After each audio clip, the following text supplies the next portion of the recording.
कहानी की शुरुआत ब्रैट नाम के एक लोन शार्क से होती है जो लोगों से अपना पैसा निकलवाने के लिए बहुत ही बेदर्दी से काम करता था, जिसके लिए उसने डैनी नाम के एक आदमी को रखा हुआ था। डैनी को बचपन से एक पिंजरे के अंदर रखा गया था जहां उसे खाने के लिए कुत्तों का खाना दिया जाता था। कभी बाहर न जाने की वजह से डैनी के दिमाग का विकास हुआ ही नहीं था। साथ ही डैनी के गले में एक पट्टा भी बंधा हुआ था जिसके खुलते ही वो एक खतरनाक जानवर की तरह किसी भी दुश्मन को खत्म कर सकता था। लेकिन ब्रैड फिर भी डैनी पर बहुत ज्यादा अत्याचार किया करता और वहीं समझ ना होने की वजह से डैनी को ये उसके प्यार करने का तरीका ही लगता। डैनी के पिंजरे में एक फर्स्ट क्लास की किताब भी पड़ी थी जिसे देखकर वो अपना टाइम पास किया करता था। अगले दिन वो लोग वापस अपने काम पर निकल गए, पर इस बार उनका शिकार एक बहुत ही बड़ा व्यापारी था। वो बाकी लोगों की तरह बिल्कुल नहीं था और उसे डैनी की स्कॉलर ट्रिक के बारे में भी अच्छे से पता था और इसीलिए उसने ब्रैड को डैनी के पास जाने ही नहीं दिया। जल्द ही उसके आदमियों ने ब्रैड को पीटना शुरू कर दिया और वहीं पास में खड़े डैनी को समझ ही नहीं आ रहा था कि आखिर वो करे तो करे क्या।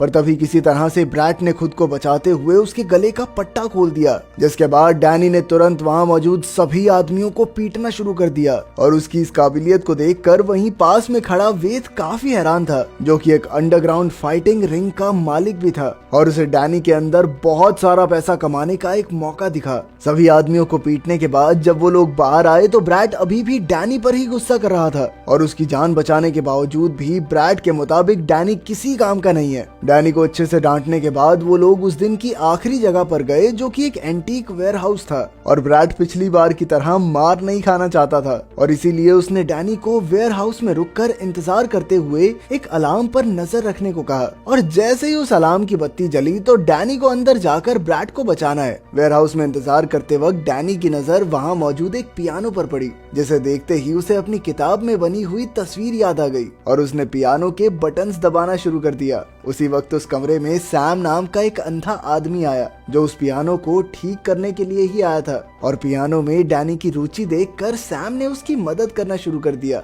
डैनी अब पियानो को बजाने में थोड़ा मग्न हो गया। उसकी इस चुप्पी से सैम को कोई दिक्कत नहीं थी, इसीलिए उसने डैनी को पास में ही लगी हुई एक घड़ी की आवाज पर ध्यान देने को कहा। पर घड़ी की तरफ देखते ही डैनी को अलार्म की याद आ गई और जैसे ही उसने बत्ती की तरफ देखा तो वो तो पहले से ही जल रही थी। डैनी तुरंत ही उस कमरे की तरफ भागा जहाँ पहुंचकर उसने देखा कि ब्रैट और उसके आदमियों ने सबको हरा तो दिया था, लेकिन इस लड़ाई में उन सबको बहुत चोटें आ गई थी। अपने बेस पर वापस आने के बाद ब्रैट ने उसे बहुत गालियां सुनाई, जिसके बाद डैनी को वापस पिंजरे में बंद कर दिया गया। थोड़ी देर बाद ब्रैट से मिलने के लिए व्यथ वहां आया, जिसके पास पैसे कमाने का एक बहुत बढ़िया ऑफर था। असल में व्यथ डैनी को अंडरग्राउंड फाइटिंग रिंग में लड़वाना चाहता था और ये एक डेथ मैच था, जिसका मतलब ये है कि या तो इसमें डैनी ब्रैट के लिए बहुत सारा पैसा कमाएगा या फिर मैच में ही मारा जाएगा। पैसों की बात सुनते ही ब्रैट इस डील के लिए तैयार हो गया। अगले दिन डैनी को रिंग में ले जाया गया जहां उसके सामने एक ऐसा रेसलर था जो कि 3 साल से लगातार चैंपियन बन रहा था और इसीलिए सभी लोगों ने उस रेसलर की जीत पर पैसा लगाया।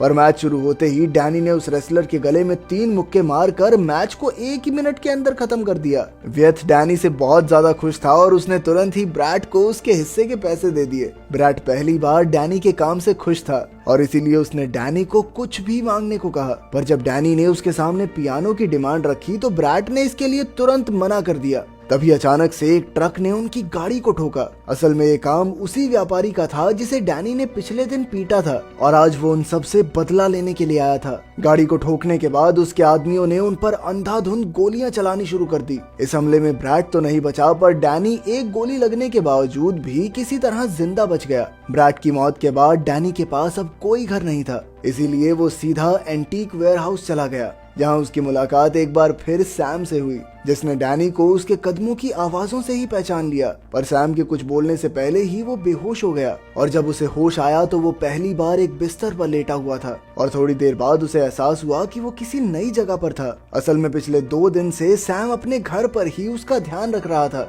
डैनी को इतने प्यार की आदत नहीं थी, इसीलिए वो घबरा सा गया। थोड़ी देर बाद सैम की बेटी विक्टोरिया भी घर आ गई, जिसे देखते ही डैनी बिस्तर के नीचे छुप गया विक्टोरिया को पता था कि डैनी को पियानो में इंटरेस्ट है, इसीलिए वो उसके लिए एक कीबोर्ड लेकर आई थी। डिनर के वक्त वो दोनों डैनी का इंतजार कर रहे थे और थोड़ी देर बाद डैनी भी अपने कीबोर्ड के साथ उनके साथ खाना खाने के लिए आ गया। लेकिन उसने आज तक लोगों के साथ खाना नहीं खाया था और इसीलिए विक्टोरिया ने उसे अच्छे से खाना खाना सिखाया। थोड़ी देर बाद सैम ने डैनी के पट्टे को निकालने की कोशिश की, पर डैनी अभी इसके लिए तैयार नहीं था। अगली सुबह सैम और डैनी विक्टोरिया को उसके कॉलेज छोड़ने के लिए गए, जहां अंदर जाने से पहले विक्टोरिया ने उसके गाल पर एक किस की, जिसके बाद डैनी को काफी शर्म आ रही थी। असल में उसने किस के बारे में एक किताब में पढ़ा था और आज उसने पहली बार इसे महसूस किया। डैनी की इस खुशी को महसूस करके सैम भी काफी खुश था। उसी शाम सैम ने डैनी से विक्टोरिया को कॉलेज से लाने को कहा और सैम की बात मानते हुए डैनी विक्टोरिया के कॉलेज गया, जिसके बाद वो दोनों आइसक्रीम खाने चले गए। रात के समय विक्टोरिया को नींद नहीं आ रही थी, इसीलिए वो डैनी को पियानो सिखाने लग गई, जिसमें उसे बहुत ही ज्यादा मजा आ रहा था। डैनी बहुत ही कम समय में उनकी दुनिया का एक हिस्सा बन चुका था। कुछ दिनों बाद सैम और डैनी सामान लेने के लिए मार्केट गए, जहां अचानक से कुछ गुंडों ने लड़ाई करना शुरू कर दिया, जिसे देखकर वहां मौजूद सभी लोग काफी डर गए। पर डैनी फिर भी बेफिक्र होकर अपनी सब्जियों को चुनने में लगा हुआ था। उसकी ये बात सैम को काफी अजीब लगी और जब उसने डैनी से इस बारे में पूछा तो डैनी ने कहा कि मेरे साथ थोड़ी लड़ रहे थे, आपस में लड़ रहे हैं, लड़ने दो उन्हें। सैम को उसका ये जवाब भी बहुत अजीब लगा और इसीलिए उसने डैनी से उसके बीते हुए कल के बारे में पूछना शुरू कर दिया, जिसके बाद उसे पता चला कि डैनी की मासूमियत का फायदा उठाकर उसे अपने फायदे के लिए इस्तेमाल किया जाता था। अगले कुछ दिनों में वो तीनों एक परिवार की तरह रहने लग गए और अब डैनी ने विक्टोरिया को उसके गले में बंधे हुए पट्टे को हटाने की इजाजत भी दे दी थी। एक दिन सैम डैनी को अपने साथ एक पियानो ठीक करने के लिए लेकर गया, जहां उसने उसे बताया कि वो लोग विक्टोरिया की पढ़ाई खत्म होने के बाद वापस न्यूयॉर्क जाने वाले हैं। ये सुनते ही डैनी काफी उदास हो गया, पर तभी सैम ने उसकी उदासी दूर करते हुए उसे बताया कि तुझे भी तो साथ ही लेकर जाएंगे पागल। काम खत्म होने के बाद डैनी को उसके हिस्से के आधे पैसे दिए गए और पैसे मिलते ही डैनी तुरंत ही सबके लिए तोहफे लेने चला गया। पर घर वापस जाते वक्त उसकी मुलाकात एक आदमी से हुई जो ब्रैट के लिए काम किया करता था और उसने डैनी को बताया कि ब्रैट अब भी जिंदा है और वो तो पागलों की तरह उसे ढूंढ रहा है। डैनी भी वापस जाने के लिए तैयार था क्योंकि वो अपने माता पिता के बारे में ब्रैट से पूछना चाहता था। खैर पूछने पर ब्रैट ने बताया कि उसे तो डैनी रोड के किनारे पर मिला था और इसीलिए उसने कभी भी उसके माता पिता के बारे में जानने की कोशिश नहीं की। इसके बाद डैनी को फिर से पट्टा पहनाकर डेथ मैच के लिए ले जाया गया, पर इस बार ब्रैट के पट्टा खोलने का डैनी पर कोई असर नहीं हुआ। साथ ही डैनी ने किसी को मारने से साफ इनकार कर दिया, लेकिन फिर भी उसे जबरदस्ती रिंग के अंदर धकेल दिया गया, जहां दुश्मन के हमला करने के बावजूद भी डैनी ने उस पर हाथ नहीं उठाया, जिससे परेशान होकर कई सारे फाइटर्स को एक साथ रिंग में भेज दिया गया। लेकिन फिर भी डैनी ने सबसे मार खाने के बावजूद भी किसी पर हाथ नहीं उठाया। लेकिन तभी अचानक से एक फाइटर ने डैनी के हाथ के ऊपर पैर रख दिया, जिसके बाद उसके दिमाग में कुछ अजीब सा हुआ और उसने तुरंत ही सभी फाइटर्स को मारना शुरू कर दिया। आखिर में बेचारे डैनी को फिर से पीट कर पिंजरे में बंद कर दिया गया। उधर सैम और विक्टोरिया डैनी को लेकर काफी परेशान थे, पर उनके पास उसका कोई अता पता नहीं था।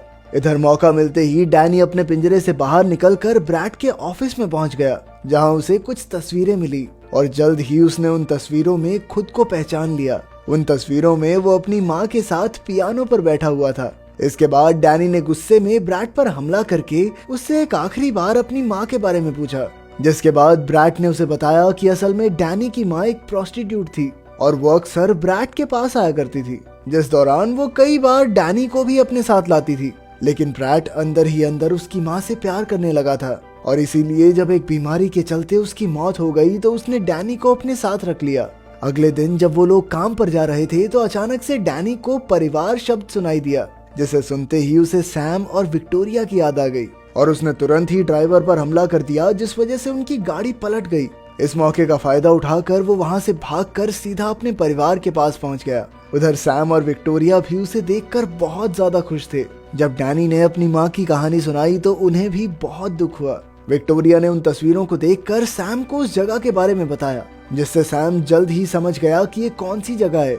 इसके बाद सैम डैनी की माँ के बारे में और जानकारी लेने के लिए उस जगह पर गया, जहाँ पर काम करने वाले लोगों ने उसे तुरंत ही पहचान लिया और उनके मुताबिक डैनी की माँ एक पियानो प्लेयर थी, पर एक दिन अचानक से वो अपने बेटे के साथ गायब हो गई। उधर विक्टोरिया ने उस तस्वीर में मौजूद म्यूजिक नोट्स को पढ़कर उन्हें पियानो पर बजाना शुरू कर दिया ये वही धुन थी जो डैनी की माँ बजाया करती थी और उस धुन को सुनते ही डैनी की सारी याददाश्त वापस आ गई।